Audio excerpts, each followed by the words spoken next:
지각의 구성, 광물과 토양. 지각의 구성 봅시다. 지각은 암석으로 이루어져 있고 암석은 여러 가지 광물로 이루어져 있다라는 거지. 이 표시 알지? 여기 포함이 되고 이렇게 포함이 되는 거지. 쉽게 말하면 지각, 암석, 광물 얘기를 하면 또 제일 큰 게 뭐가 되겠어? 제일 작은 게 광물이 될 거고 이 광물을 포함하는 게 뭐가 될 거냐? 암석이 될 거야. 그 암석을 또 포함하는 게 뭐가 된다? 지각이라는 거지. 자, 이렇게 이해를 하면 될 거야. 이 표시는 나중에 집합이라는 개념을 중학교 과정에서는 지금 안 한다고 하다. 고등학교 과정에서 한다고 하니까 뭐야? 이쪽으로 갈수록 큰 개념이고 이쪽으로 갈수록 세부적으로. 그래서 광물을 포함하고 있는 거, 암석을 포함하는 게 지각인데 지각은 뭐냐면 우리가 바닥에 내려갔었을 때 우리 땅 밟고 있는 그 부분이 지각이지. 그리고 그 밑에 뭐 있어? 멘틀이 있고 그다음에 외핵, 내핵 있고 했었을 때 지구의 단단한 겉부분을 지각이라고 하고 지각을 구성하는 주된 물질은 암석이 될 거고 암석을 이루는 알갱이를 우리는 광물이라고 할 거야. 오늘 이 광물에 대해서 알아볼 건데 말 그대로 광물이라고 하는 것은 암석을 이루는 작은 알갱이를 광물이라고 해. 광물. 암석을 이루는 작은 알갱이. 광물은 몇 종류가 있다고 했지? 우리 배웠지. 자, 하이탑 보면서 배웠었어. 몇 종류? 대략적으로. 콧구멍 벌렁거리지 말고 빨리 생각해봐. 해서. 몇 종류? 암석을 이루는 작은 알갱이 광물은 대략적으로 4천여 종이 알려져 있다라고 했어. 기억나? 안 나? 오래됐으니까. 오래됐지. 한 달이나 됐으니까. 오래됐지. 한 달 됐으니까. 현재까지 알려져 있는 광물의 종류는 4천여 가지인데 이게 암석을 이루는 작은 알갱이다. 그리고 그 중에서도 암석을 이루는 주된 광물을 우리는 조암 광물이라고 했어. 자, 그럼 또 물어볼까요? 조암 광물은 보통 몇 종 정도를 얘기를 하지? 조암 광물.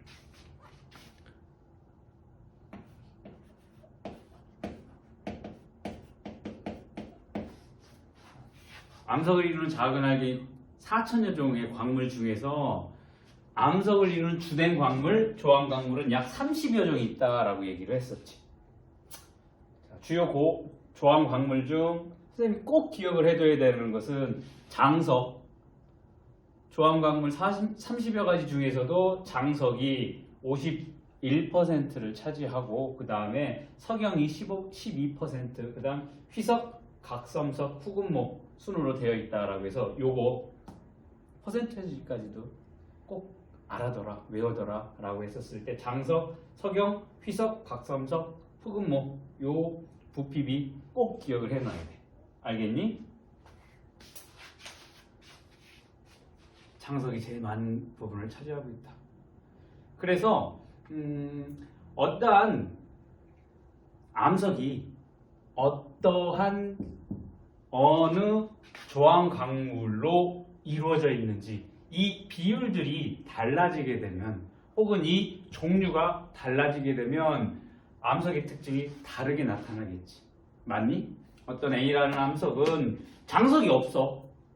석영하고 휘석만 있다라고 했었을 때 혹은 B라는 암석의 경우에는 장석이 굉장히 많아.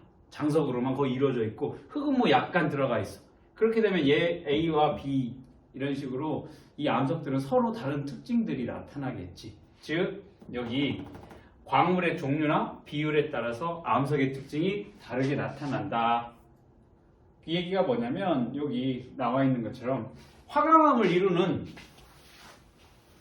화강암의 광물들을 보게 되면 화강암 같은 경우에는 석영이라든지 장석이라든지 흑은모 요게 이제 많이 화강암을 차지하는 뭐가 될 거야? 광물이라고 볼 거야. 그렇기 때문에 얘네들이 다 대부분 밝은 색을 띠고 있으니까 이 화강암 암석도 이 조항 광물들이 흰색을 띠고 있으니까 밝은 색을 띠니까 화강암도 마찬가지로 밝은 색을 띠고 있겠다. 그렇게 생각을 하면 되겠습니다. 지각은 암석으로, 암석은 광물로 이루어져 있다. 맞니? 맞는 내용이 되겠고, 암석은 대부분의 한 종류의 광물로만 이루어져 있어? 아니지. 여러 가지가 섞여 있다라고 했으니까 X가 될 거고, 광물의 종류와 비율에 따라 암석의 특징이 달라진다. 맞는 얘기네. 암석을 이루는 광물 중 가장 희귀한 것을 조항광물이라고 한다? 아니지. 주요 희귀한 게 아니라 가장 많은 것을 차지하는 것을 조항광물이라고 한다라고 했으니까 OX, OX가 되겠습니다. 그럼 광물의 특성에 대해서 알아보도록 하겠습니다. 광물의 특성이라고 하는 것은 다른 광물과 구별되는 고유의 성질을 얘기를 합니다. 광물의 특성, 다른 광물과 구별되는 고유의 특성. 그래서 이러한 광물들의 특성 왜 알아둬야 되냐면 다른 광물을 구별할 수 있다라는 것이야. 광물의 특성을 이용하면 다른 광물을 구별할 수 있다. 34쪽 가보래. 34쪽 가볼까? 34쪽에 뭐가 있냐면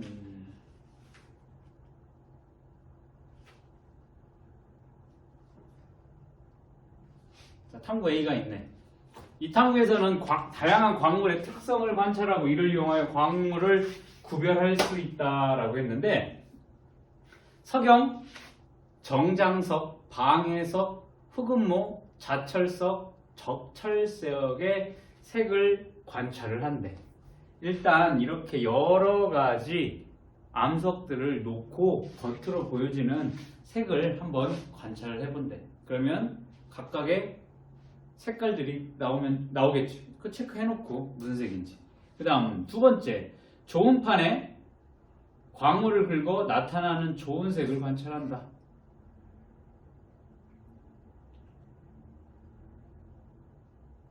좋은 판이 뭐라고 했어? 초벌구이한 초벌구이한 작이라고 했지. 작에다가 얘네들을 갖다가 다 긁으면 좋은 판에 긁히면서 이 좋은 색이 나타난다라고 했지. 그런데 여기 유의할 점 뭐냐면 석영 같은 경우는 좋은 판보다 더 딱딱하기 때문에 여기는 긁히지가 않는다라는 거지. 오히려 여기서 석영을 여기다 그으면 더 강도가 센 석영이 더 세니까 좋은 판이 긁히겠지. 그러니까 이 석영 같은 경우는 부숴서 가루의 색을 확인하면 흰색으로 나타나게 된다라는 거. 우리가 이제 다 배운 내용이니까 이제 이해가 될 거야. 그 다음 석영하고 방해석을 서로 긁어봐. 그러면 긁히는 놈이 나타나겠지. 더 강한 강도가 더 강한 애가 긁힐까? 아니지. 강도가 약한 애가 긁히겠지. 그래서 방해석하고 석영을 한번 긁어봐 서로. 그 다음 광물에 묽은 염산을 떨어뜨리고 변화를 관찰한다. 자, 묽은 염산을 다 떨어뜨려보고 한두 방울씩 어떠한 현상이 나타나는지 보고 광물에 클립을 대보고 변화를 관찰해본다 라는 거지. 자, 그러면 요거에 대한 결과 그대로 그냥 해석하면 돼. 자, 보니까 석영은 무색, 그 다음에 정장석은 흰색이나 분홍색, 방해석은 무색, 흑음모는 검은색, 자철석은 검은색, 적철석도 검은색, 이렇게 겉으로 보여지는 색이 나타나게 됐대. 그런데 여기서는 좋은 색은 알 수가 없대. 왜? 석영이 더 강하니까 좋은 판에 안 긁히는 거야. 그리고 정장석은 흰색이래. 방해석도 흰색이고. 그런데 지금 흑음모 같은 경우에는 겉에는 시커먼데 좋은 색이 흰색으로 나타나네. 그 다음에 자철석은 검은색으로 나타나고 적철석은 검은색인데도 불구하고 좋은 색은 적갈색으로 나타나는 걸 알 수가 있습니다. 긁힘. 뭐랑? 석영하고 방해석이랑 서로 긁어봤었을 때 누가 긁혔대? 방해석이 긁혔다라는 걸 알 수가 있어. 석영은 안 긁혔어. 염산은 방해석만 염산과 반응을 했대. 그 다음 클립이 붙는 애는 자철석에만 클립이 붙는다라는 것을 알 수가 있어. 그러면 이걸 가지고 어떻게 결과를 보면 어떻게 해석을 할 거냐면 흑음모 자철석 적철석 흑음모 자철석 적철석은 겉으로 보이면 다 뭐니 검은색으로 같지만 조훈색은 흰색, 검은색, 젓갈색으로 각각 다 다르게 나오지. 자, 그러면 나중에 이렇게 놓고 그냥 얘만 갖다 놓으면 겉으로 보여지는 색 보고 얘가 흑음모인지 자철석인지 적철석인지 모르지. 그러니까 그럴 땐 뭐야? 좋은 색으로서 좋은 색을 비교를 하면 흰색 나오면 흑음모구나. 검은색 나오면 자철석이구나.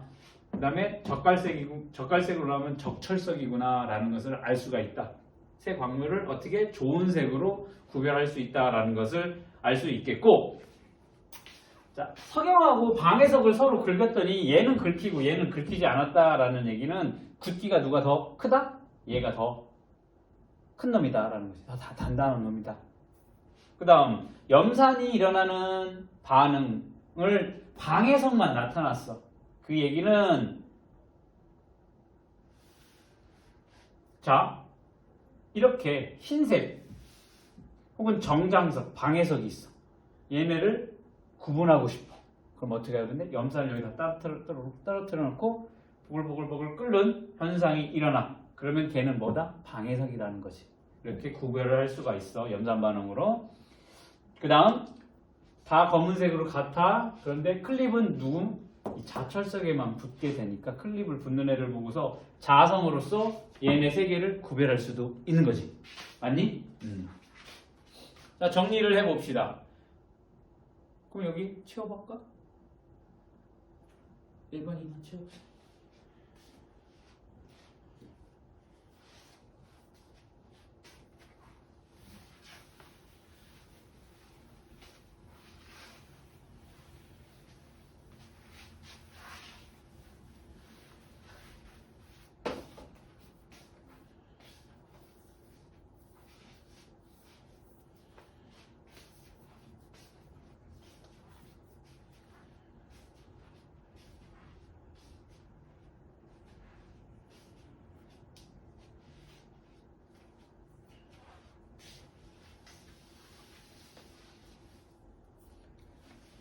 광물을 구분할 수 있는 특성에는 겉으로 보여지는 색, 또 무슨?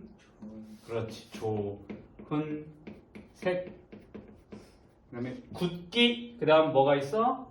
그렇지, 염산 반응, 그 다음 자성이 있다라는 거 꼭 기억을 해둬야 돼. 자, 광물의 특성 중 서로 다르게 나타나는 것을 비교하여 광물을 구별한다.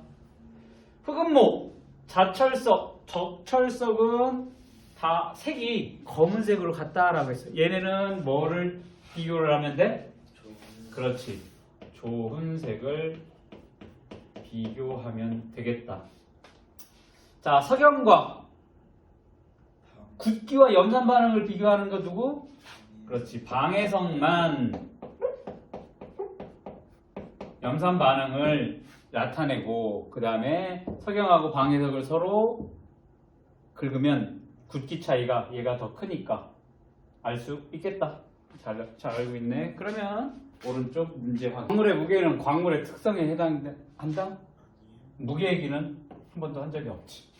석영과 방해석은 겉보기 색이 같다. 맞니? 흰색으로 같지. 염산 반응은 장석과 방해석에 일어난다.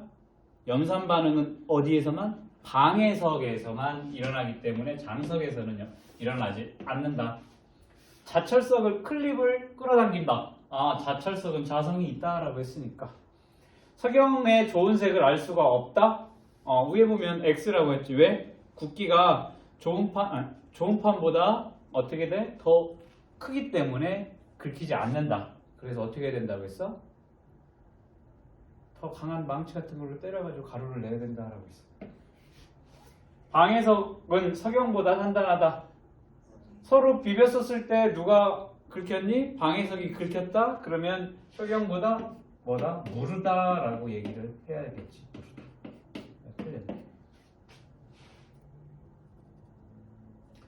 자, 2번은 초벌구이 자기판에다 긁었어. 뭐를 알아보는 거야? 좋은 색을 알아보는 거지. 그치? 얘는 좋은 판에다 긁었으니까 좋은 색을 알아보는 거고 얘네는 광물끼리 서로 긁어봐. 뭐를 알아보는 거야? 굵기를 알아보는 거지. 누가 더 굵기가 큰지 작은지를 비교를 하는 거니까 가 좋은 색, 나 굵기 뭐가 되겠어? 3번이 되겠네. 가와 나의 방법으로 구별할 수 있는 광물의 이름을 각각 쓰시오라고 했어. 광물에 클립을 대보고 변화를 관찰한다. 뭐니? 자성 가지고 있는 거 뭐야? 예. 그렇지. 자철석이 되겠습니다. 광물에 묽은 염산을 떨어뜨리고 변화를 관찰한다. 뭐가 되겠어? 그렇지. 방해석이 될 거다. 절대 까먹으면 안 돼. 자, 석영과 방해석을 구별할 때 이용할 수 있는 광물의 특성 두 가지를 쓰고 그 까닭을 서술하시오. 이용할 수 있는 거 뭐야?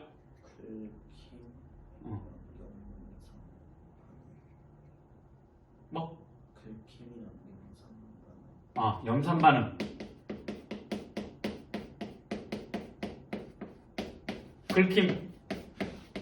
긁힘 혹은 같은 말로 굵기를 비교를 하면 되겠지. 그러면 뭐라고 쓰면 되겠어? 까닭은? 황해석과 석영은 굵기가 다르기 때문에. 그치? 그 다음에 방해석만 염산 반응이 일어나기 때문에 그렇게 적으면 될 거야. 5번 볼까? 5번. 석영, 방해석, 흑음모, 자철석이 있어. 이때 자철석과 나머지 애들, 자 일단 자철석이 얘고 나머지가 아니요 라고 했으니까 가에 들어갈 적절한 말은 뭐가 될까? 가에 자철석만 얘야. 그러니까 나머지는 쇠붙이가 붙는가? 그게 적당하겠네. 그치? 쇠붙이가 붙는가?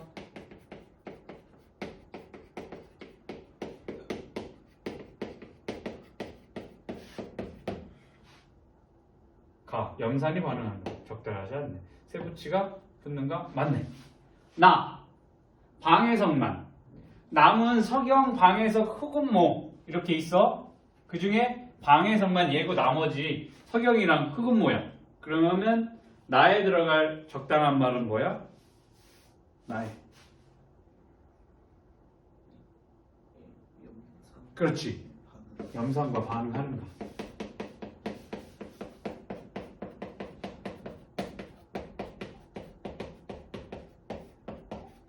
이렇게 염산과 반응하는가. 그 다음 나머지 이제 흑음모하고 석영이 있어. 그런데 흑음모가 얘고 석영이 아니오네.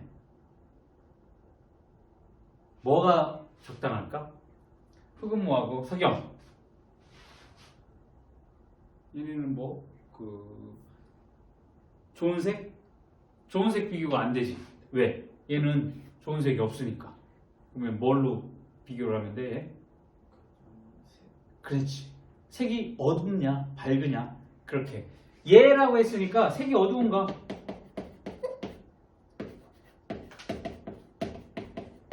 이렇게 하면 되겠지.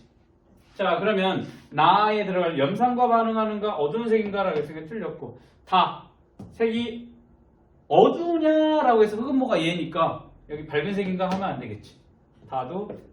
그래서 답은 뭐가 되겠어? 2번이 되겠습니다. A씨의 특성을 관찰한 결과를 나타낸 것이다 라고 했네. A에서 C까지. 그런데 A와 얘와 얘의 구별하는데 이용할 수 있는 특징. 일단 색은 둘 다 검은색이고 좋은 색이 흰색, 검은색이네. 그러면 일단 좋은 색은 가능하겠지. 그러나 겉으로 보여지는 색은 검은색이니까 이 색깔로는 둘을 구별할 수가 없어. 맞니? 그 다음 A에는 자성이 없고 C에는 자성이 있어. 그러면 자성을 이용해도 되겠네. 좋은 색하고 자성. 그 다음에 염산 반응은 둘 다 일어나지 않았기 때문에 염산 반응은 적합하지 않겠어. 그래서 좋은 색과 자성, 니은 디귿 3번이 되겠지. 요거는 그냥 표만 볼 줄 알아도 풀 수 있는 문제니까 어떻게? 표만 잘 보면 돼. 저거 미리 기억하지 않아도 알아두지 않아도 가능하다라는 거지.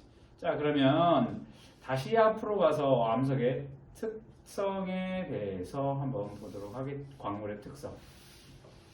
먼저 색이야, 색. 색인데 무슨 색? 광물의 겉보기 색이야. 자, 겉보기 색, 겉으로 보여지는 색이 어떠한 색이냐에 따라서 광물을 구분할 수 있다라는 거지. 밝은 색 계통의 광물이 장석이나 석영 같은 것들이 밝은 색이야. 그래서 장석은 흰색, 분홍색이 섞여 있는. 뭐 흰색이 더 많이 섞여 있을 수도, 분홍색이 더 많이 섞여 있을 수도 있어. 그렇지? 그리고 석영은 무색 계통으로 다 밝아. 그래 말해서 흑음모나 각섬석, 휘석, 감남석은 다 어두운 색 광물이 되겠다. 흑음모는 말 그대로 흑자니까 검은색이야. 각섬석은 녹색도 있고 검은색도 섞여 있고, 휘석은 녹색과 검은색, 감남석 같은 경우는 황록색으로 이루어져 있다.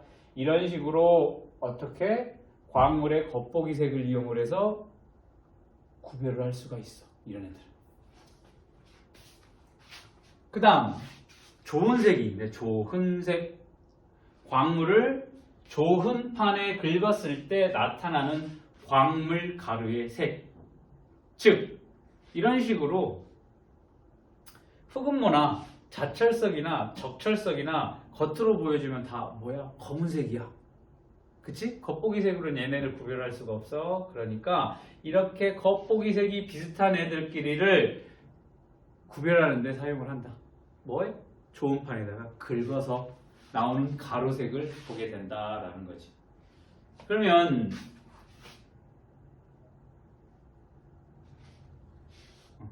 그리고 금이나 황동석이나 황철석은 겉으로 보였었을 때 다 누런 애들이야.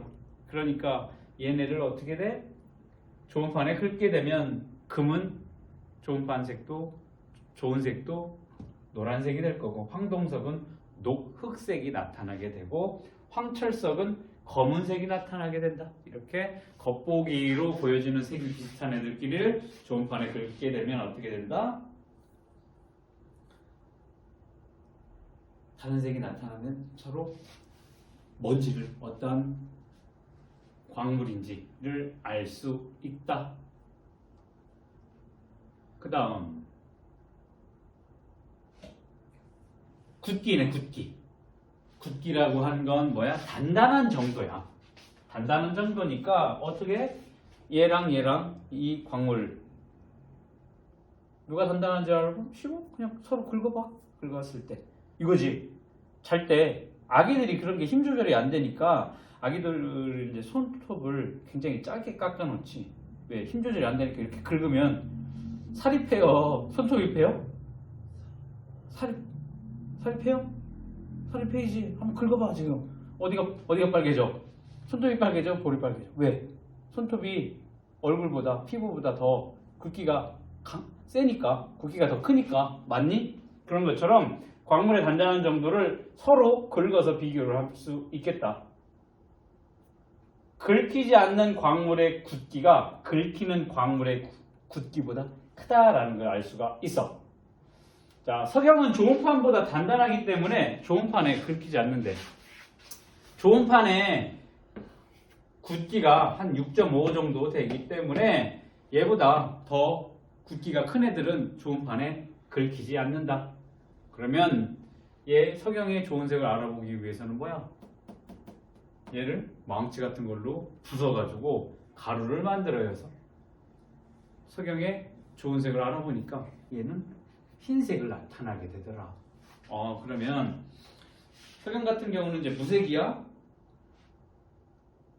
무색이긴 한데 일부 불순물 섞여 있으면 석영 같은 경우에는 분홍색도 나타나. 조금 분홍색도 나타나게 되고 보라색이 약간 띄기도 해. 불순물이 섞여 있으면. 근데 전체적으로 봤었을 땐 이렇게 무색을 나타나게 되는데 좋은 색은 흰색이다라는 것도 기억을 해두면 좋겠어.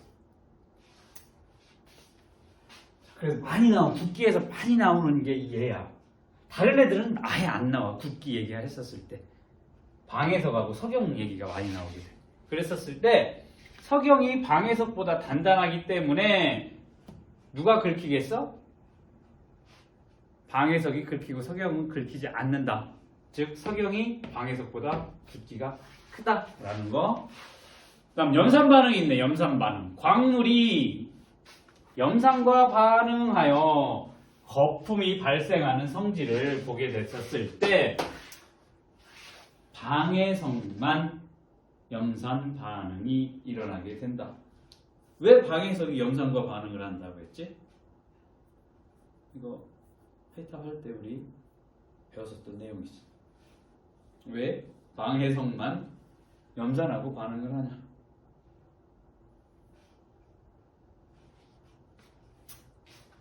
자, 방해석을 이루는 물질이 이제 탄산칼슘이 있다고 했지. 탄산칼슘이 뭐와 염산과 반응을 하게 되면 이산화탄소 기체가 발생이 되기 때문에 그렇다라는 거 배웠었어. 오래돼서 까먹었어. 그럴 수 있지. 자, 그 다음 자성이 있네. 자성. 광물이 자석처럼 쇠붙이를 끌어당기는 성질이라고 했어. 자석에 붙는 성질이 아니라 뭐 쇠붙이를 끌어당기는 힘이 자성이라고 했어. 자철석 같은 경우 자성이 있기 때문에 클릭 갖다가 놓게 되면 어떻게 돼? 달라붙는다라는 것을 통해서 흑음모나 자철석이나 그 다음 뭐니 여기 적철석 같은 경우는 겉으로 보여주는 게 다 검은색이니까 여기다 갖다 뭐 클릭 갖다 붙이면 그 너네가 뭐가 된다? 자철석이 되겠다. 그 다음에 광물의 부피라든지 질량이라든지 무게라든지 크기 등은 같은 광물이라도 달라질 수 있기 때문에 광물을 구별할 수 있는 고유의 특징이 아니다. 뭐냐면 이만한 똑같은 광물인데 이만한 애는 부피가 이렇게 될 거고 조금 더 큰 애는 부피가 더 크겠지. 크기에 따라서 부피가 혹은 질량이나 무게나 크기가 다 달라질 수 있기 때문에 얘네는 광물의 고유한 특성이라고 할 수가 없다. 광물의 특성은 뭐다? 색, 좋은 색, 그 다음 또 뭐? 굵기, 염산 반응, 자석. 5가지가 있다라는 거 꼭 기억을 해둬야 되겠습니다. 광물을 구별할 수 있는 고유의 특성이 아닌 거 뭐니? 질량이 되겠네. 그치? 조항광물에는 밝은 색을 띠는 장석 그리고 뭐가 있어? 그렇지. 석영이 있네. 어두운 색을 띠는 휘석, 흑음목, 각섬석, 감남석 등이 있다. 이 중에서 가장 많이 차지하는 조항광물은 누구라? 누구니? 누구야? 이 중에서 제일 많이 차지하는 거 누구야? 적어놨잖아. 빨리 불러. 못 적었어? 왜? 왜 못 적었어?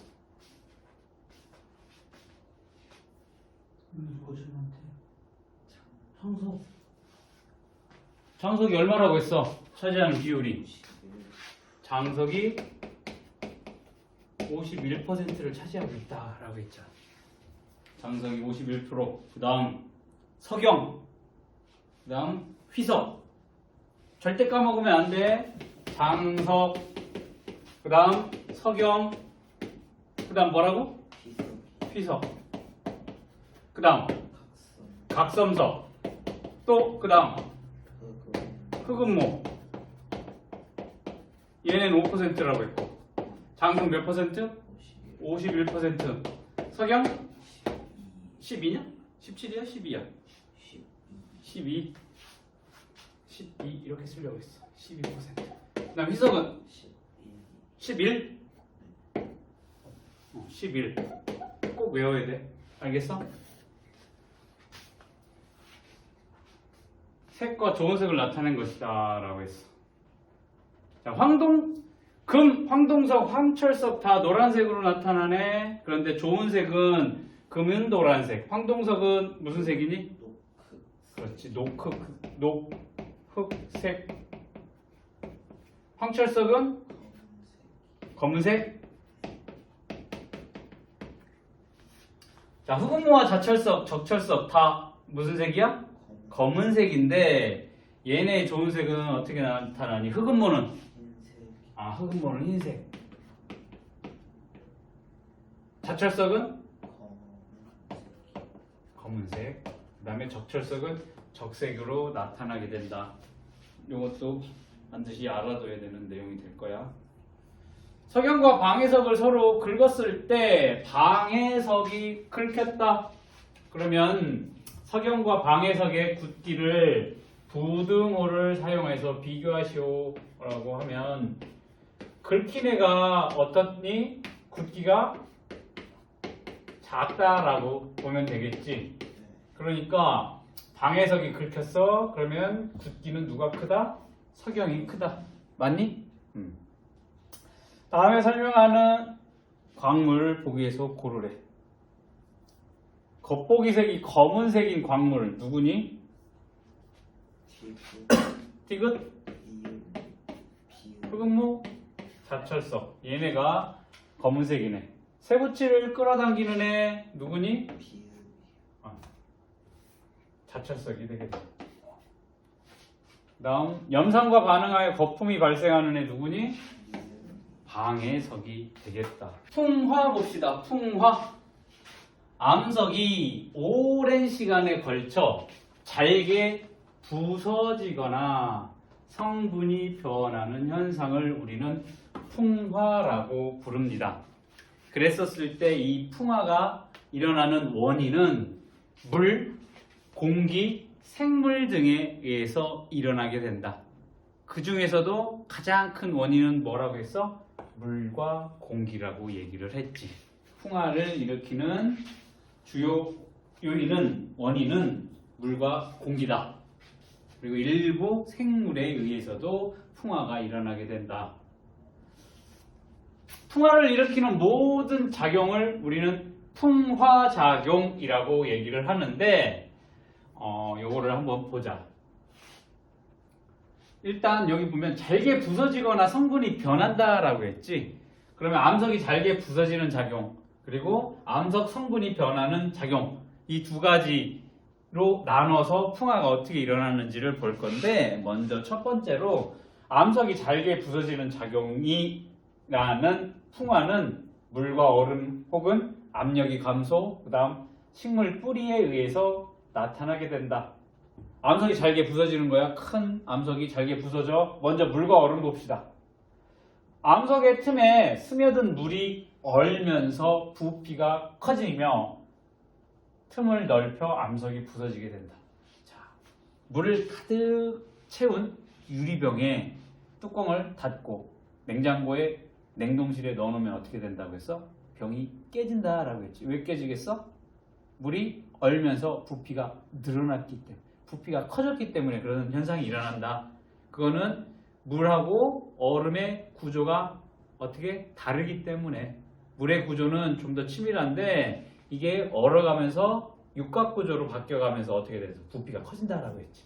자, 이 암석 사이에 물이 들어가서 얼어. 그러면 부피가 커지니까 얘네를 서로 넓히고 그리고 또 녹았다가 물이 또 채워져서 또 얼면 커지고 그래서 계속 조금씩 암석이 부서지는 현상이 나타나게 된다.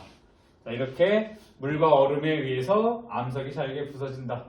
그 다음에 압력 감소야. 땅속에 있던 암석이 지표로 드러나면 암석이 받는 압력이 작아져 암석의 표면이 얇게 떨어져 간다.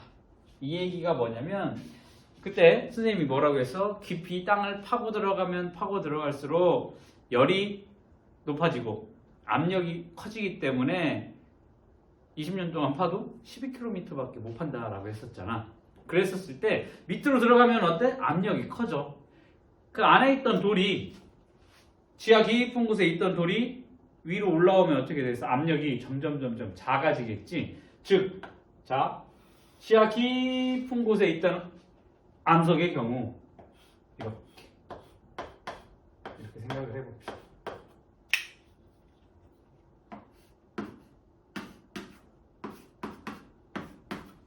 지하 깊은 곳에 있었을 땐 밖에서 누르는 압력, 안에서 압력이 같아. 그렇기 때문에 변화가 없어. 그런데 이게 올라와. 지표로 점점 올라오면 어떻게 돼? 압력이 낮아진다라고 했지. 그 압에서 그냥 일기압으로 바뀌는 거야. 그래서 압력이 어떻게 되는 거야? 얘가. 밖에서 누르는 압력이 약해. 여기도 약해져. 여기도 약해져. 그럼 어떻게 되겠어? 안에서 바깥으로 미는 압력만 남겠지. 그러니까 어떻게 돼? 요 암석이 밖에 압력이 줄어드니까 결국에는 딱 터지는 현상이 나타나게 된다. 맞니?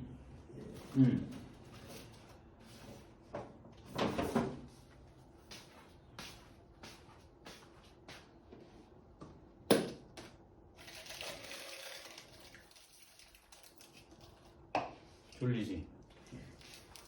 자, 탕고 졸리마. 지금 암석 얘기라고 하는데 졸면 돼?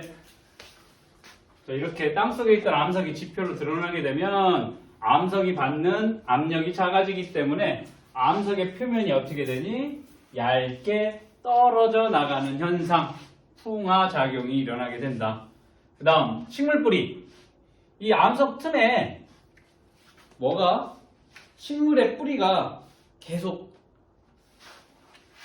쉽게 이렇게 생각합시다. 여기 식물이 이렇게 있어. 그러면 여기 뿌리가 이렇게 있겠지. 그러면 이 뿌리는 뭐 양분과 수분을 찾아서 계속 뻗어져 나갈 거라고. 그러니까 이 틈 사이로 얘네가 파고들겠지. 그러니까 어떻게 되겠어? 암석이 부서지는 현상이 나타나게 될 거고. 이게 이제 암석이 잘게 부서지는 작용. 물과 얼음, 그 다음에 압력 차이, 그리고 식물의 뿌리. 자, 그리고 또 다른 풍화. 성분이 변하는 현상이에요. 성분이 변하는 현상 보면 지하수. 이산화탄소가 녹아있는 지하수가 석회암을 녹여서 동굴을 만든다. 그런 동굴 가본 적 있어? 강원도 쪽에도 있고 뭐 제주도에도 있고 해서 무슨 동굴 탐험하는 뭐 안전모 쓰고 막 들어가잖아. 그게 다 이게 뭐야? 이 지하수에 있는 이산화탄소가 어떻게 그 동굴을 계속 녹인 거지. 그 다음 산소. 공기 중의 산소가 암석의 성분을 변화시켜서 색이 붉게 변해. 그리고 표면이 점점 약해지니까 이제 떨어지는 현상이 나타나요. 여기 산소의 작용으로 인해서 산소와 암석이 만나서 어떻게 돼? 색이 변하는 현상. 여기 뭐야? 지하수에 의해서 여기 암석이 깎여서 그 공간이 나타나게 되는 거. 그 다음 이끼 같은 거 보자. 이끼가 암석 표면에 자라나는데 이끼 같은 경우는 밝은 데에는 없지. 햇볕이 안 비치는데 축축한 곳에 이끼가 자라면서 암석의 성분을 변화시키고 암석을 녹이는 작용을 하게 된다. 됐어? 식물뿌리 여기 있네. 식물뿌리가 막 어떻게 되니? 부수고 있네. 그러면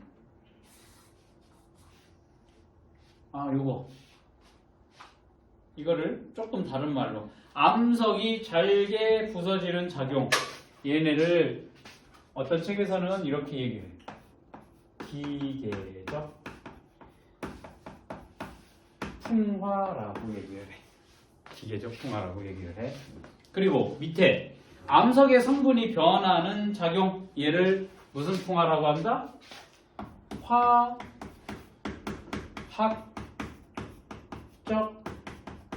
풍화라고 부르기도 해. 됐어? 기계적 풍화, 화학적 풍화 이렇게 나누기도 한다. 교과서 다른 교과에서는 그렇게 나오기도 한다라는 거 보면 될 거고. 그 다음에 오른쪽으로 가서 이렇게 보자. 암석의 표면적과 풍화, 뭐 천재교육에 나오는 내용인데 같은 질량의 석회암 조각하고 석회암 가루에 묽은 염산을 붓고 일정 시간 지난 후 질량을 측정을 했대. 자, 그랬더니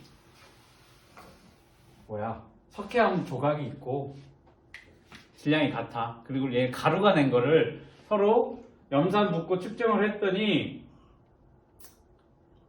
가보다 석회암 조각보다 석회암 가루가 어떠니 질량이 많이 줄어들게 됐다.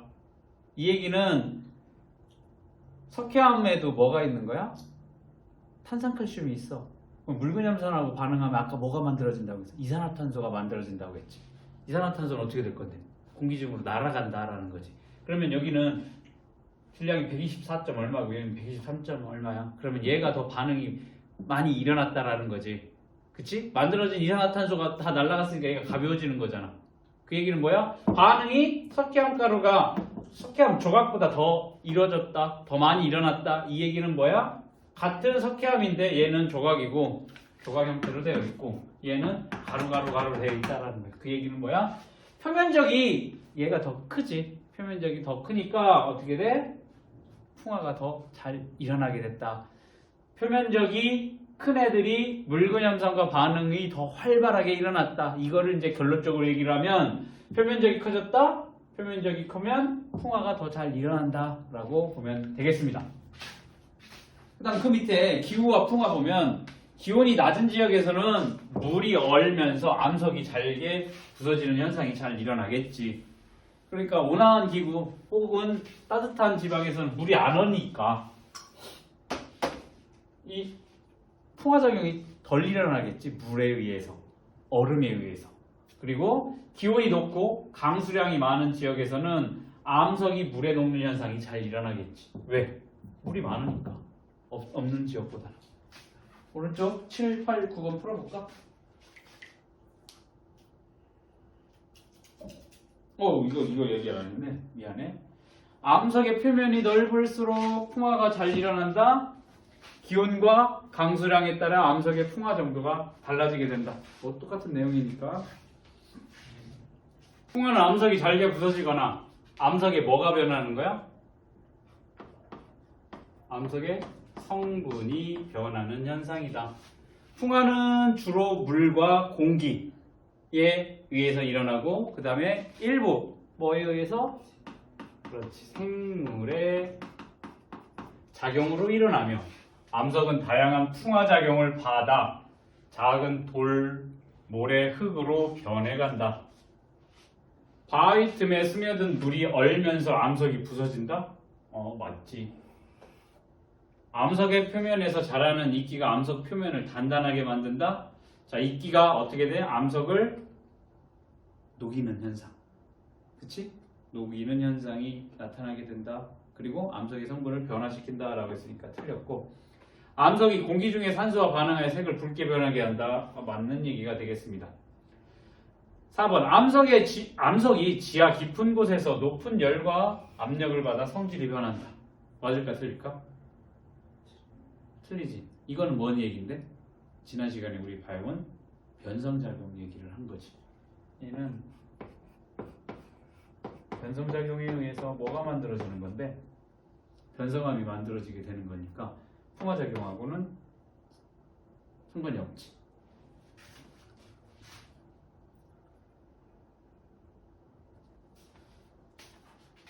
지금 오른쪽 암석이 잘게 부서지는 풍화작용을 나타낼 때 지금 뭐니 얘? 얼음이지 얼음. 그치? 그러면 뭐에 의해서 나타나는 현상이야? 물에 의해서 암석이 부서지는 작용이 될 거고, 암석이 잘게 부서지면 표면적이 어떻게 된다? 커지게 된다. 그렇기 때문에 표면적이 커지면 풍화작용이 더 잘 일어나게 된다. 됐니? 자, 그 다음에 토양 가봅시다. 토양이 뭐야? 토양. 민규야, 토양이 뭐야? 흙이지, 흙. 그치? 흙이야, 흙. 근데 그냥 흙이 아니지? 조금 앞에 뭔가 좀 뭘 붙여놨지? 왜? 써? 매워? 암석이 오랫동안 풍화작용을 받아 만들어진 식물이 자랄 수 있는 흙을 우리는 뭐라고 한다? 토양이라고 얘기를 합니다. 이러한 흙은 인간을 비롯한 생물이 살아가는 터전이 되겠지. 생물에게 필요한 물질을 제공을 해주는 게 토양의 역할이 되게 될 거야.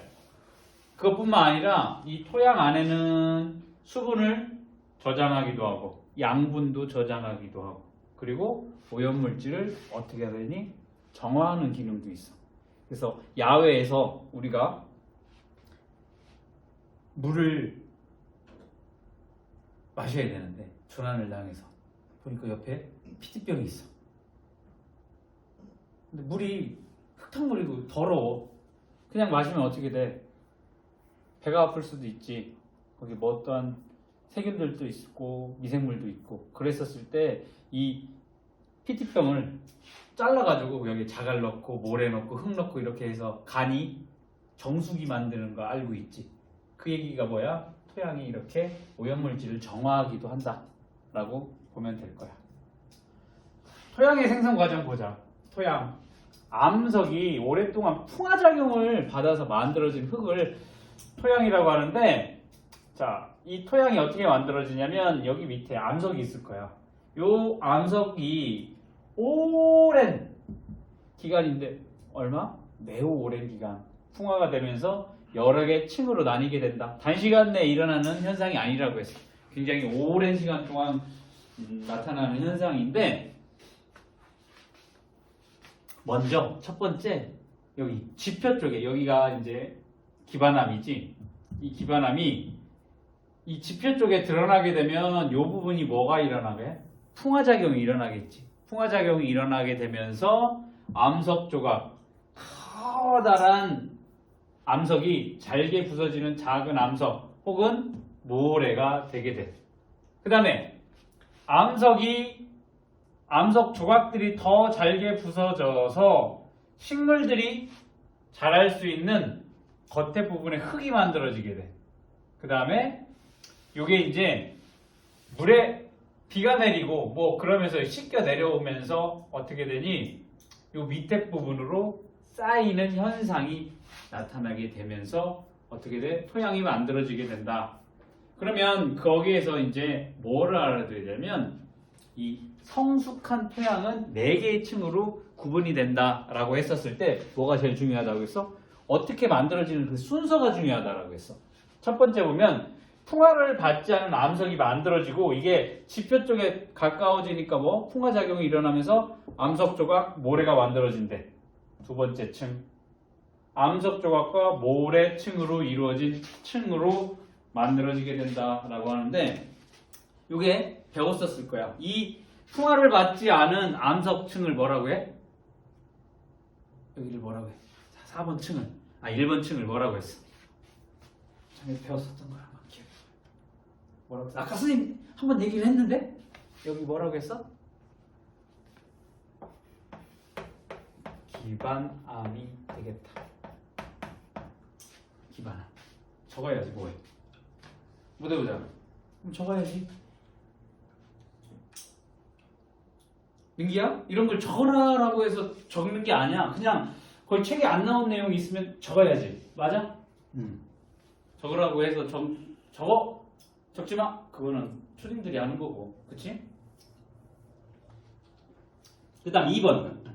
이 기반암이 풍화작용에 의해서 일부 암석 조각과 모래층으로 만들어진 층, 여기를 우리는 뭐라고 했냐면 모질물이라고 했어. 모질.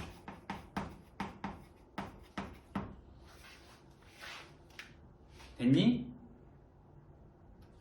그래서 이 모질물들이 더 잘게 부서져서 식물이 자랄 수 있는 겉부분에 흙이 만들어져. 요거를 뭐라고 해? 무슨 흙? 표면에 있는 흙. 흙토자 써서 표토라고 해요. 세 번째로 만들어지는 게 표토가 만들어지게 된다.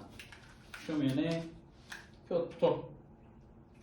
그 다음에 표토가 만들어진 다음에 겉에 부분의 흙에서 물에 녹은 물질과 진흙 등이 비가 내리니까 어떻게 돼? 여기 있는 물질들이 밑으로 내려오고 진흙들도 이 사이 공국이라고 하지. 이렇게 동글동글동글한 구슬이 있으면 큰 암석들이 있으면 이 사이사이로 어떻게 작은 진흙들 혹은 물에 씻겨온 물질들이 밑으로 내려오겠지. 요거 이제 이 구멍을 이제 공극이라고 하는데 거기에 있는 부분이 내려와서 만들어진 층 뭐라고요? 여기를 심토라고 해요. 심토. 적어야지. 적었어? 적어야지. 이걸 알려주는 게 아니잖아. 적어야지. 금방 전에 얘기했잖아, 선생님이. 응? 적어야 돼 라고 하는 게 아니라 없으면 적어야지. 기억 못 하잖아. 배웠는데 왜 기억 못 해? 민기야, 배웠는데 왜 기억 못 해? 당연히 사람이 망각의 동물이니까 기억 못 하지. 기억 못 하면 어떻게 돼? 이렇게 적어놓고 틈틈이 봐야지. 머리 들어올 때까지. 맞니? 자, 그럼 여기서 중요한 거 뭐야? 맨 먼저 기반항이 만들어지고 그 다음 두 번째로 모질물 그 다음 표토 만들어지고 심토가 만들어지는 거야. 밑에서부터 이렇게 1, 2, 3, 4가 아니야. 1, 2, 3, 4 요 순서 굉장히 중요하다고 했어. 맞니? 그래서 저기 토양의 4개 층 이름도 기억을 해두면 좋겠어.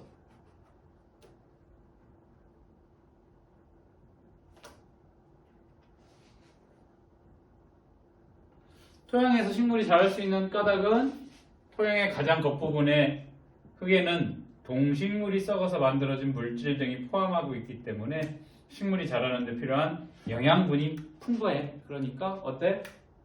토양에서 식물이 잘 자랄 수 있겠다.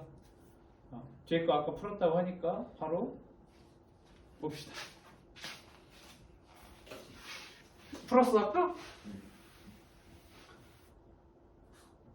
토양의 생선 순서 나열하라고 했네. 제일 먼저 뭐니? 나. 암석이 풍화되어 암석 조각과 모래가 된다. 나. 그 다음 다. 암석 조각이 더 잘게 부서져 식물이 자랄 수 있는 흙이 만들어진다. 다. 그 다음 가. 겉부분의 흙에서 물에 녹는 물질과 진흙 등이 아래로 내려와 쌓인다. 그 다음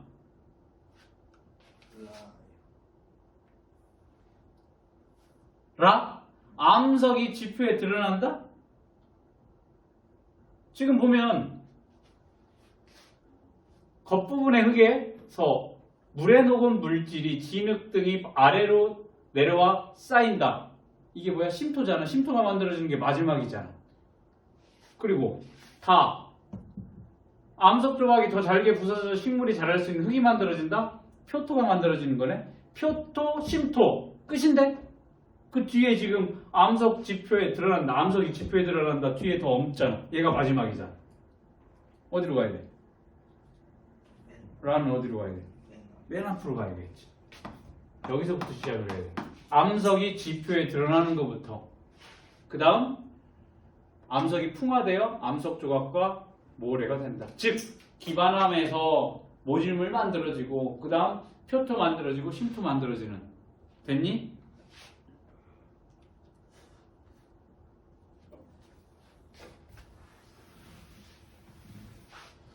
가장 나중에 만들어진 층 누가 되겠어? B. 얘는 뭐라고 했어? A는 표토. B는 심토. C는 얘가 모질물이야. 얘가 그 밑에 기반암이 될 거고. 뭐가 제일 먼저 기반암이 모질물 되고 모질물이 표토가 되고 표토가 심토가 된다 라고 했으니까 제일 마지막에 만들어진 게 뭐야? 심토가 될 거라고. 맞아? 식물이 가장 자라기 가장 적합한 층 뭐가 되겠어? A인 표토가 되겠지. 암석 조각과 모래로 이루어진 애 뭐가 되겠어? 모질물이 C가 되겠지. 됐니? 36쪽.